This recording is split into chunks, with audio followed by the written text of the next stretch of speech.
পাশের হার বেড়েছে, এটি আমাদের এই প্রথম দায়িত্ব পাওয়া আমাদের উপহার, এটি মনে করবার কোনো কারণ নেই। কারণ পরীক্ষা আমরা দিইনি, পরীক্ষা শিক্ষার্থীরা দিয়েছে, ফলাফলটা তারা ভালো করেছে। আমরা অত্যন্ত আনন্দিত যে আগের বারের তুলনায় এবার আরও বেশি সংখ্যক পরীক্ষার্থী পাশ করেছে।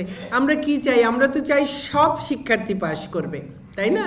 আমরা তো চাই না যে কেউ ফেল করুক, কিন্তু কোনো না কোনো কারণে, কোথাও প্রস্তুতির কোনো সমস্যার কারণে, কোথাও পরীক্ষার দিনে হয়তো কারো অসুস্থতার কারণে, নানান কারণেই কিন্তু শিক্ষার্থীরা পাশ করে না অনেকে।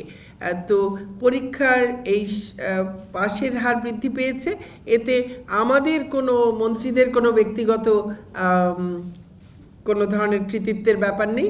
এটি পুরোপুরি শিক্ষার্থীদের, তাদের অভিভাবক, শিক্ষক সকলের সম্মিলিত একটি কৃতিত্ব।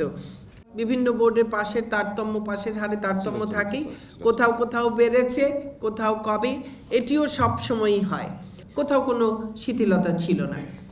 কাজেই আমি সেই সব বোর্ডের বেশি সংখ্যক শিক্ষার্থী বেশি ভালো প্রস্তুতি নিয়েছে, বেশি ভালো ফলাফল করেছে, এটি একমাত্র কারণ বলে মনে করছি।